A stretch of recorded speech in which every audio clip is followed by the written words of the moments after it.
Je suis née et j'ai grandi dans une maison très respectable. Mais maintenant, je dois voler de mes propres ailes.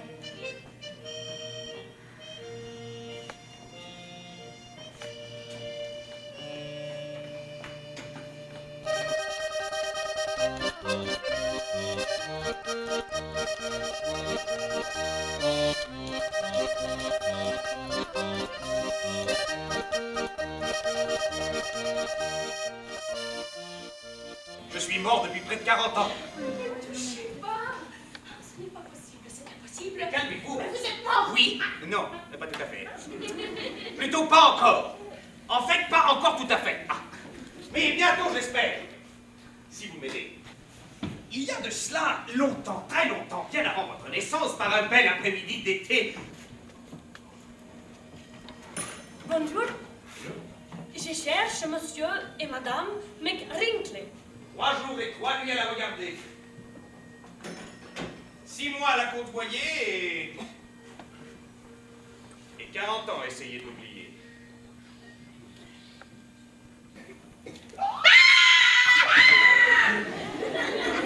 Désirez-vous autre chose? Non. Non, merci, mais combien je vous dois? Comment peut-on payer un livre qu'on n'a pas lu? Ce que j'offre aux clients, c'est de partir avec le livre, le lire, et ensuite m'offrir une somme selon leur appréciation du livre. Et les gens reviennent vous payer? Mais la plupart, oui. Et les autres? Ça n'a pas d'importance. Oh, c'est ridicule. Mais faites quelque chose. Il est évident que vous vous plaisez mutuellement. Merci beaucoup, Oh! J'oubliais! Merci pour les chocolats! C'était la moindre des choses. Comme ça, vous êtes chocolatier. Oui, j'ai la petite boutique juste à côté, chocolaterie artisanale. Et depuis longtemps? Depuis quelques années. Et votre commerce se porte bien? Oui, mais la réouverture de la librairie va être d'un grand secours pour la vitalité du quartier. Avec les rumeurs qui circulent, les gens ne veulent plus venir. C'est une simple rumeur. Mais il y aurait peut-être un fantôme dans votre librairie. Oui. Juste avant son départ, l'ancien propriétaire entendait des gémissements pendant la nuit. Les livres tombaient seuls des étagères. On en arrachait les pages. Il y aurait même des bruits de chaînes et de fouet. Il faut que je n'ai jamais porté de chaîne. Mais c'est probablement une légende. Tout s'explique maintenant. Pourquoi j'ai acheté la boutique pour une bouchée de pain et pourquoi il n'y a jamais de clients? Mais est-ce que cette histoire de fantôme est vraie? Qui sait? Personnellement, je n'y crois pas vraiment. Mais une chose est sûre, il faut trouver le moyen de faire revenir les gens dans le quartier. Excusez-moi de vous déranger, mais j'ai un petit problème. En ce moment, j'ai lu un livre, et étrangement, il manque le dernier chapitre. Peut-être en avez-vous un autre exemplaire? Je vais regarder quel est le titre. La fille qui sème des étoiles, autoportrait d'un fantôme en perdition. C'est mon livre.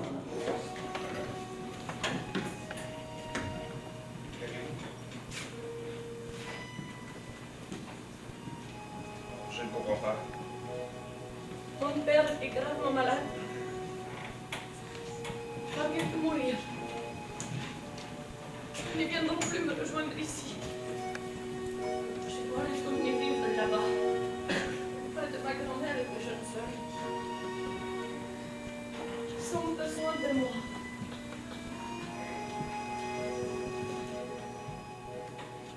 Et moi, je n'ai rien dit. Rien. Que moi aussi, j'avais besoin d'elle. Que si elle partait, je ne deviendrais plus rien. Je l'ai regardée quitter ma vie sans rien faire pour la retenir. Et Pendant des jours et des nuits, je lui ai écrit une lettre enflammée où je lui dévoilais, où je lui criais mon amour. La lettre est devenue chapitre, le chapitre est devenu livre. Voilà, c'est terminé pour moi, trop tard maintenant. J'ai entendu ton appel pendant que je quittais ce monde. Oh Jeanne, le dernier chapitre s'écrit tout seul. J'ai J'ai attendu attendu cet instant depuis tant d'années. Nous avons été fous. Nous le serons encore. Je t'aime.